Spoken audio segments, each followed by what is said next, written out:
The Great Silence by Chiang. The humans use Arecibo to look for extraterrestrial intelligence.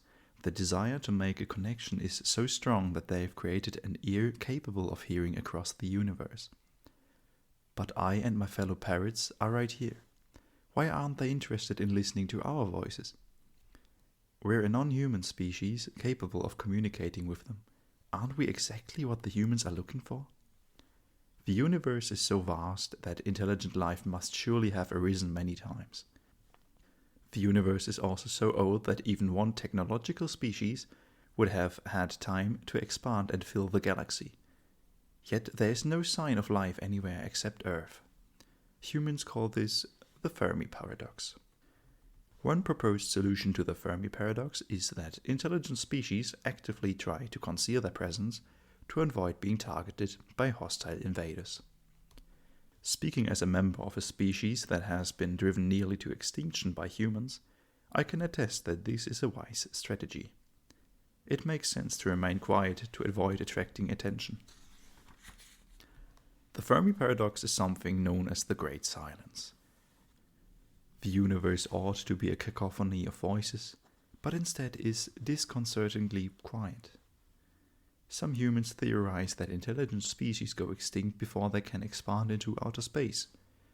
If they are correct, then the hush of the night sky is the silence of a graveyard.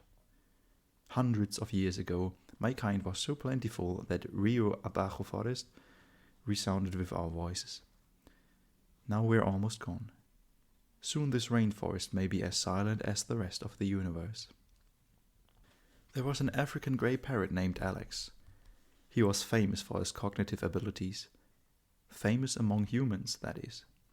A human researcher named Irene Pepperberg spent 30 years studying Alex. She found out that not only did Alex know the words for shapes and colors, he actually understood the concepts of shape and color. Many scientists were skeptical that a bird could grasp abstract concepts. Humans like to think they are unique. But eventually Pepperberg convinced them that Alex wasn't just repeating words, that he understood what he was saying.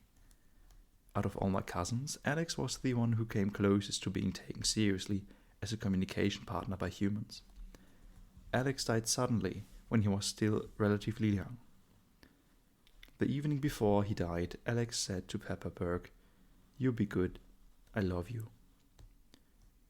If humans are looking for a connection with non-human intelligence, what more can they ask for than that? Every parrot has a unique call that is used to identify itself. Biologists refer to it as the parrot's contact call.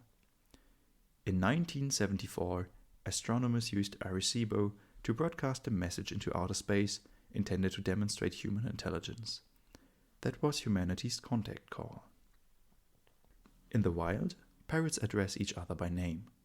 One bird imitates another's contact call to get the other bird's attention. If humans ever detect the Arecibo message being sent back to Earth, they will know someone is trying to get their attention. Parrots are vocal learners. We can learn to make new sounds after we've heard them.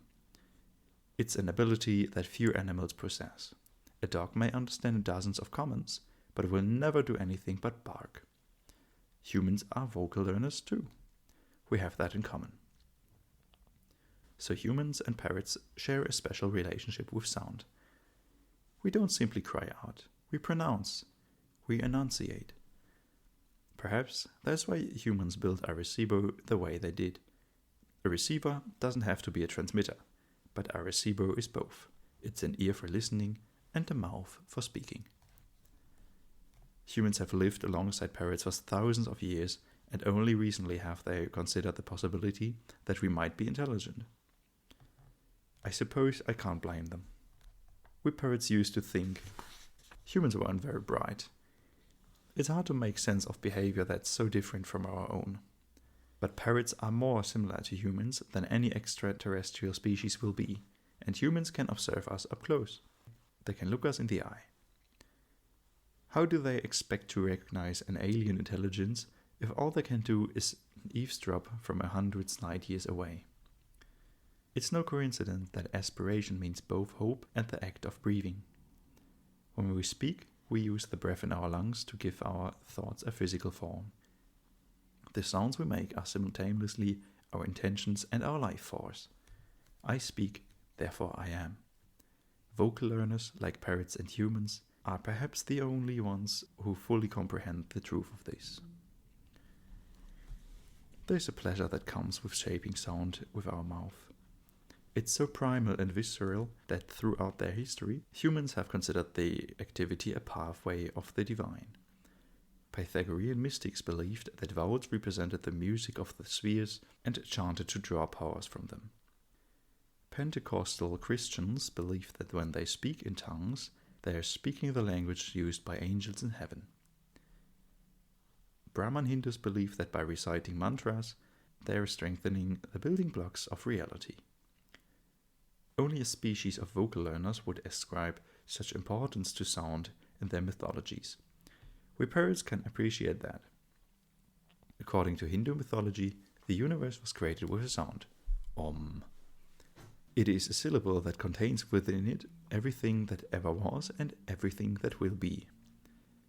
When the Arecibo telescope is pointed at space between stars, it hears a faint hum. Astronomers call that the cosmic microwave background. It is the residual radiation of the Big Bang, the explosion that created the universe 14 billion years ago. But you can also think of it as barely audible reverberation of that original Om. That syllable was so resonant that the night sky will keep vibrating for as long as the universe exists. When Arecibo is not listening to anything else, it hears the voice of creation. We Puerto Rican parrots have our own myths. They're simpler than human mythology, but I think humans would take pleasure for them. Alas, our myths are being lost as my species dies out. I doubt the humans will have deciphered our language before we're gone. So the extinction of my species doesn't just mean the loss of a group of birds. It's also a disappearance of our language, our rituals, our traditions. It's the silencing of our voice. Human activities have brought my kind to the brink of extinction, but I don't blame them for it. They didn't do it maliciously. They just weren't paying attention. And humans create such beautiful myths. What imagination they have. Perhaps that's why their aspirations are so immense. Look at Arecibo. Any species who can build such a thing must have greatness within them. My species probably won't be here for much longer. It's likely that we'll die before our time and join the great silence. But before we go, we're sending a message to humanity. We just hope the telescope at Arecibo will enable them to hear it. The message is this: you be good. I love you.